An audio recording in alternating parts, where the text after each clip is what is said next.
Muy buenos días. En esta oportunidad vamos a tratar el tema de la metodología del diseño lógico. ¿Qué es el diseño lógico? El diseño lógico viene a ser la etapa en la que se transforma lo que son los requerimientos del negocio en una estructura ya más organizada, más relacional. Eh, Principalmente se organiza en lo que son tablas, con sus respectivos atributos, sus claves y sus relaciones. Es la etapa siguiente a lo que es el diseño conceptual, que habíamos visto anteriormente.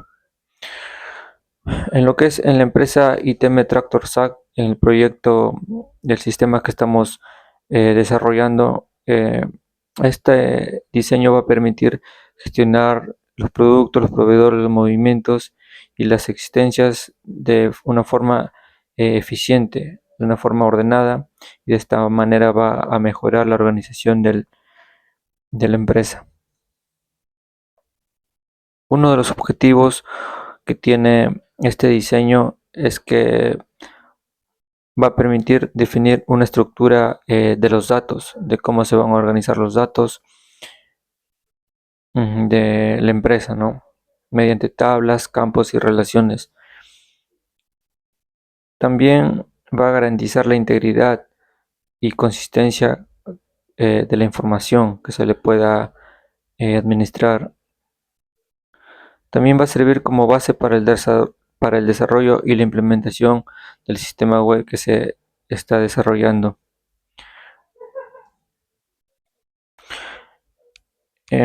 Bueno, la metodología del diseño lógico permite validar el modelo conceptual del almacén, del sistema que venimos desarrollando.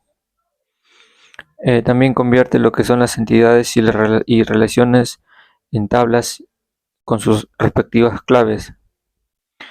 Eh, para desarrollar también este diseño lógico se debe aplicar lo que son las reglas de normalización e integridad de los datos.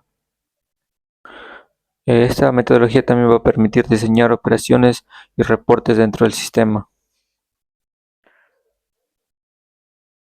A ver, el paso 1 es convertir los esquemas conceptuales locales en esquemas lógicos locales.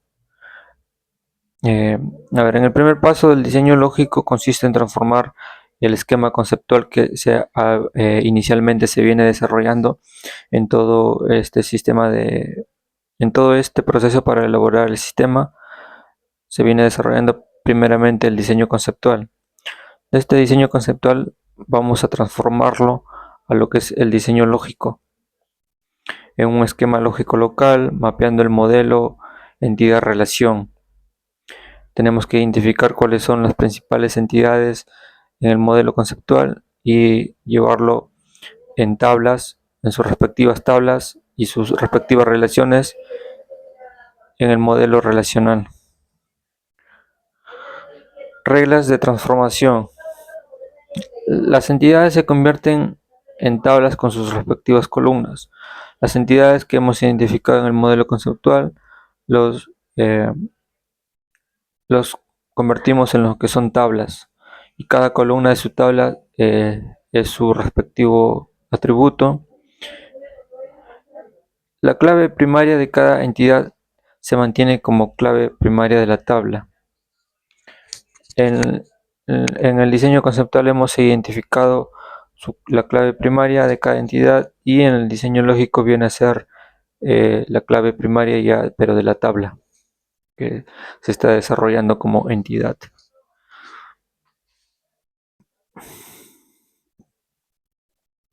Algunos ejemplos del proceso de negocio en estudio es que, por ejemplo, en el modelo conceptual hay una relación de NM o de muchos a muchos entre, por ejemplo, la entidad venta y la entidad producto. Ahora, en el modelo lógico esta relación se materializa con una tabla intermedia, es decir, entre las tablas o las entidades venta y producto. Cuando hay una relación de muchos a muchos, se tiene que obligatoriamente crear una tabla adicional que esté en medio de las dos para que se pueda trabajar de una manera correcta estas relaciones. Paso 2. Derivar un conjunto de relaciones para cada esquema lógico local. Y primero se debe identificar lo que son las tablas del paso anterior. Luego vamos a definir lo que son las claves primarias de cada tabla o de cada entidad, ¿no? Con sus respectivas también claves foráneas.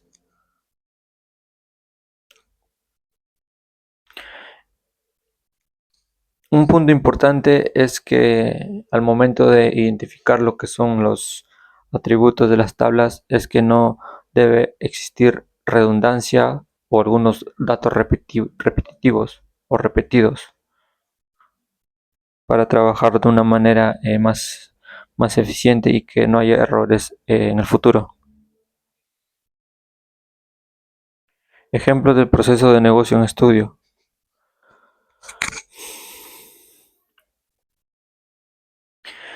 En este caso se presentan algunos ejemplos de lo que se está trabajando en el sistema. Tenemos lo que son productos, entidad producto con su clave principal ID producto, y esta a su vez se va a relacionar mediante una clave foránea con dentro del ID categoría, dentro de la tabla categoría. Y igual la entidad tabla, la entidad venta va a tener eh, su clave principal, y de venta, y se va a relacionar con la tabla cliente por medio de la clave foránea y de cliente. Y otro ejemplo es que también hay una tabla empleado con su ID, con su clave primaria ID empleado, y esta a su vez se va a relacionar con una tabla empleado mediante ya la clave foránea ID supervisor. Una idea principal o aclarativa es que una clave primaria dentro de una tabla, al relacionarse con otra tabla, esta clave primaria pasa a ser una clave foránea dentro de la tabla a la cual se está relacionando. Ahora pasamos a lo que es la normalización de base de datos. En esta parte se puede decir, la normalización es una técnica utilizada básicamente para el diseño de base de datos, ¿no? Sobre todo para la organización de la información, de los datos de una manera eficiente, sobre todo para reducir la redundancia o los datos repetitivos, evitando de esta manera algunas inconsistencias dentro del sistema. Algunos beneficios de la normalización es que va a garantizar la integridad de los datos, va a evitar la duplicidad de la información y va a facilitar el mantenimiento de los datos para un futuro próximo. Tenemos tres principales formas de normalizar.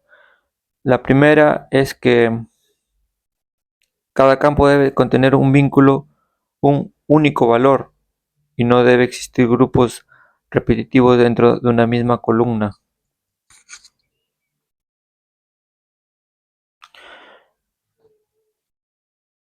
Es decir, que por ejemplo, dentro de la columna productos solamente debe existir un producto que se agregue, por ejemplo, filtro, aceite o llanta. No se debe agregar tres tipos de productos dentro de una misma columna y a la vez una misma fila. No debe agregarse tres productos. Si es que se desea hacer eso, entonces debe crearse otro registro, ¿no? Cada atributo almacenado un único valor. Se debe crear otro registro. Venta cliente. producto. Ahora, la segunda forma de normalización es que todos los atributos que no son claves o no son eh, claves primarias no deben depender completamente de la clave principal o primaria, ¿no?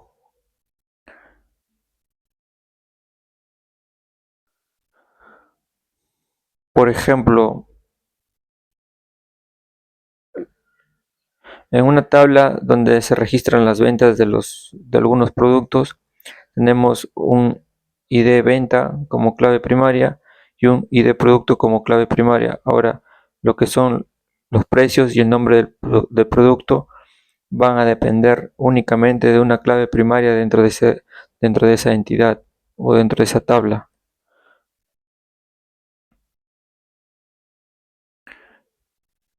Ahora, si es que se piensa agregar o tener dos claves primarias o principales, se tiene que crear otra tabla aparte para tener de esa forma separado lo que son las claves primarias.